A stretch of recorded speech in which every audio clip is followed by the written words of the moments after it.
Good evening student. আজি মই অসম জাতীয় বিদ্যালয়ৰ অধীনৰ বছৰেকীয়া পৰীক্ষা 2023-24 চনৰ পঞ্চম শ্ৰেণীৰ অসমীয়া পেপাৰখন আলোচনা কৰিম। এতিয়া মই প্ৰশ্নবিলাকলৈ গৈছোঁ। একোটিকৈ বাক্যত উত্তৰ লিখা। প্ৰথম কুৱেশ্যনটো আছে, মগাই ওজাৰ আচল নাম কি আছিল? মগাই বৰুৱা। দ্বিতীয় কুৱেশ্যনটো, কৃষ্ণৰ ককায়েকৰ নাম কি? বলভদ্ৰ। সিংহদত্ত দেৱ অধিকাৰীৰ জন্ম ক'ত হৈছিল? পলাশবাৰীৰ ওচৰৰ নহিৰা সত্ৰত। অসমৰ বিষয়ে বিৱৰণ কৰা থকা চিহাবুদ্দিন তালিচুৰ গ্ৰন্থখনৰ নাম কি? ফাথিয়া-ই-ইব্ৰিয়া। কোনবোৰ মানুহ কুজা হোৱাৰ ভয় থাকে? গধুৰ বস্তু পিঠিত লৈ যিবিলাকে কঢ়িওৱা মানুহবিলাকে পিঠি কুজা হোৱাৰ ভয় থাকে। জোনাকী কাকতৰ প্ৰতিষ্ঠাপক সম্পাদক কোন আছিল? চন্দ্ৰকুমাৰ আগৰৱালা। সৌৰভৰ পেহীয়েকৰ ঘৰ ক'ত? ফৰকাটিঙত। কিহৰ কলিৰে ফুলজুপিৰ শোভা বাঢ়ে? নিয়ৰ কলিৰে। দুৰ্গেশ্বৰ শৰ্মাই ৰচনা কৰা এখন নাটকৰ নাম লিখা। পাৰ্থ পৰাজয়। তলৰ প্ৰশ্নবোৰৰ উত্তৰ লিখা। মগাই ওজাই সৰুতে ৰাতিয়ে কিয় ঢোল শিকিছিল? এইটো অকণমান দীঘলকৈ লিখিব লাগিব। বৰপেটা থানৰ সৃষ্টি কেনেদৰে হ'ল? অবিকৰ শ্ৰেণী শিক্ষকজনৰ নাম কি? তেওঁ কি কথাত সদায় জোৰ দিয়ে?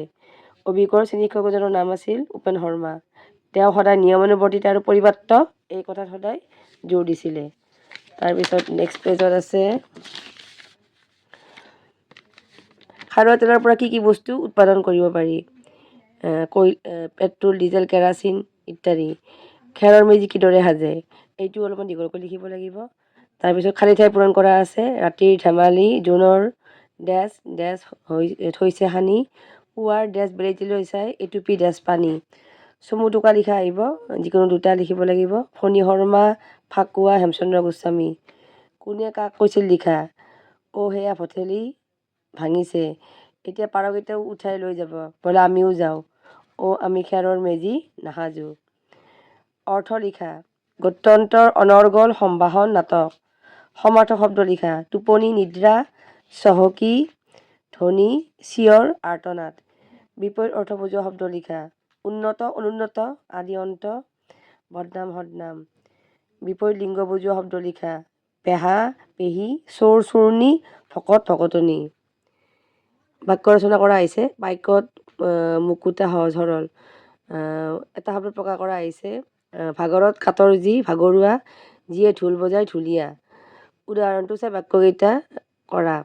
বিদ্যালয়, বিদ্যাযোগ আলয়, অত্যাধিক, অতিযোগ অধিক, যথেষ্ট, যথাযোগ ইষ্ট। সেইকেইটা সন্ধি ভাঙা। তলৰ ভুল বাক্যকেইটা শুধৰাই লিখা। 2:30 বজাত আমাৰ স্কুল ছুটী হয়। 2:30 বজাত আমাৰ স্কুল ছুটী হয়। অংকুৰ স্কুল যোৱা নাই, অংকুৰ স্কুললৈ যোৱা নাই। সৰ্বনাম পদ কাক বোলে? উদাহৰণ দিয়া। যি পদে বিশেষ্য পদৰ সলনি ব্যৱহাৰ হোৱা যিকোনো পদকে সৰ্বনাম পদ বোলে, যেনে মই, তাই, সি, তুমি, তোমালোক ইত্যাদি। তলৰ বাক্যকেইটিৰ পৰা কৰ্ম আৰু ক্ৰিয়াপদ বাছি উলিওৱা। কমলে হৰিক মাতিছে, হৰিটো কৰ্ম আৰু মাতিছেটো ক্ৰিয়া। পুলিংগবাচক শব্দ কাক বোলে? এটা উদাহৰণ দিয়া। তলৰ যিকোনো এটা বিষয় লৈ এখন ৰচনা কৰা। তোমাৰ অঞ্চলত স্থানীয়ভাৱে পালন কৰা এটা উৎসৱ ৰেডিঅ'। দুটা পাঠ। ৰাৱণে সীতাক ক'ত বন্দী কৰি ৰাখিছিল? অশোক বনত। ইন্দ্ৰজিৎ কোন? ইন্দ্ৰজিৎ ৰাৱণৰ পুত্ৰ আছিল। লক্ষ্মণে সীতাক কোন ঋষিৰ আশ্ৰমত এৰি আহিছিল? বিভীষণ কোন আছিল? বিভীষণ ৰাৱণৰ ভায়েক আছিল। লৱকু কোন? লৱকু ৰামৰ সন্তান আছিল। তেওঁলোকক কোনে ৰামায়ণৰ গীত শিকাইছিল? বাল্মীকিয়ে। কুম্ভকৰ্ণক টোপনিৰ পৰা জগাবলৈ ৰাক্ষসবোৰে কি কি কৰিছিল? ৰামৰ সেনা কিদৰে সাগৰ পাৰ হৈ লংকা পাইছিল? শ্ৰুতলিপি পূৰ্বে সম্পন্ন হৈছে। পাঠভিত্তিক প্ৰকল্প পূৰ্বে সম্পন্ন হৈছে। এইখনেই হ'ল যোৱা বছৰৰ প্ৰশ্ন। এতিয়া আজিলৈ আহিছোঁ।